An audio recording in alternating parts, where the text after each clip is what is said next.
한강의 노벨상 수상과 일본의 노벨상 수상자들을 보며 드디어 우리나라에서 노벨문학상 수상자가 나왔다. 고은, 황석영 등 몇 번이나 후보에 올랐지만 드디어 문학상을 배출했다. 김대중 대통령의 평화상에 이어 두 번째다. 채식주의자로 맨부커상을 받고 작별하지 않는다로 메디치 문학상을 받는 등 세계적으로 한강시의 작품성은 인정을 받았었다. 한강시의 개인적인 영광과 함께 우리 문학계에 끼치는 영향은 지대하다.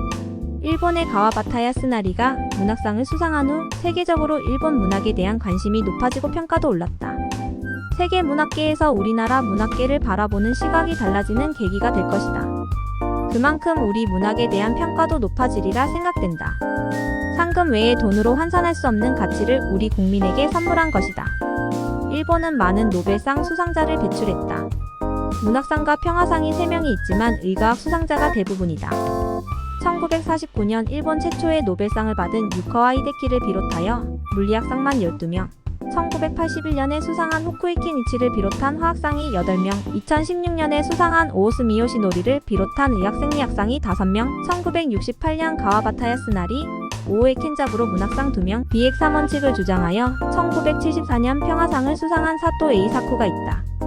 평화상과 문학상을 제외하고 의학, 과학 분야만 해도 25명에 이르며 미국의 시민권을 얻은 후 물리학상을 수상한 남부요이치로 나카무라 슈지가 있다. 2023년까지 외국으로 귀화한 사람까지 포함하면 28명이 노벨상을 수상했다. 수상자 수로는 세계에서 7위에 해당한다. 참고로 1위 미국은 376명, 영국 118명, 독일 86명이다. 우리나라 과학자들 중에는 노벨상을 수상할 능력을 지닌 사람도 있으리라 생각하지만 가시적으로 나타난 실적이 없기 때문에 일본과 비교가 되지 않는다. 노벨상 수상이 말해주듯이 일본이 우리보다 과학적 기반이 탄탄하고 연구 환경이 좋은 나라다. 일본의 중소기업이 탄탄한 배경에는 이런 기초과학이 뒷받침하고 있다. 기초과학은 바로 눈으로 드러나지 않지만 장기적인 관점에서 보면 기술 개발 및 경제 발전의 밑거름 역할을 한다. 스마트폰이나 가전제품의 시장 점유율이 일본 기업에 앞섰다 하여 일본 기업의 저력을 경시하는 경향이 있는데 언제 상황이 뒤바뀔지 모른다. 삼성이 전자산업에서 손익을 제쳤지만 영원히 이 상태를 유지한다고 아무도 장담할 수 없다. 90년대 초중반까지 해도 소니가 이렇게 몰락할 것으로 예측하지 못했듯이 삼성이 언제 추락할지 모른다. 일본은 탄탄한 기초과학의 저력을 바탕으로 언제, 어떻게 다시 일어설지 모른다.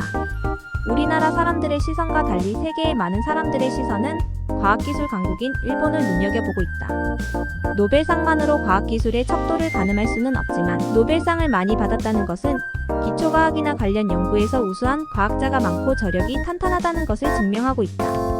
탄탄한 기초 연구와 중소기업의 기술력과 상품력이 시너지 효과를 발휘하면 세계를 시장으로 판매되는 제품이 나올 수 있다. 일본 산업의 강점을 물건 만들기인 모노츠쿠리로 정의하기도 한다. 치밀한 분석을 통해 빈틈없고 고장이 없는 물건을 만들었다. 한동안 침체기에 겪었지만 한때 전자왕국 일본을 가능하게 했던 소니, 파나소닉, 후지츠, 비스비시 등 전자제품도 옛 명성을 되찾기 위해 노력하고 있다. 지금도 여전히 기세를 떨치고 있는 토요타, 닛산, 혼다 등 자동차 산업과 정밀기기 및 소재 분야에서 여전히 세계 시장에서 막강한 힘을 발휘하고 있다. 건설 장비의 코마츠, 히다치, 미쓰비시, 후루카와, 오토바이의 스즈키, 가와사키, 혼다, 야마하 등 우리 뒤에 있는 회사가 너무도 많다. 일본의 악기나 스피커나 관련 제품도 세계적으로 뛰어난 제품이 많다. 피아노로 유명한 야마하와 카와이를 비롯하여 전자악기의 롤랜드 등이 있다. 음향기기에서도 파이오니아, 올림퍼스, 옹쿄, 일본 빅터, 파나소닉 등은 아직도 건재하다. 각 분야에서 세계적으로 명성을 가진 일본 기업을 나열하기 어려울 정도로 많다.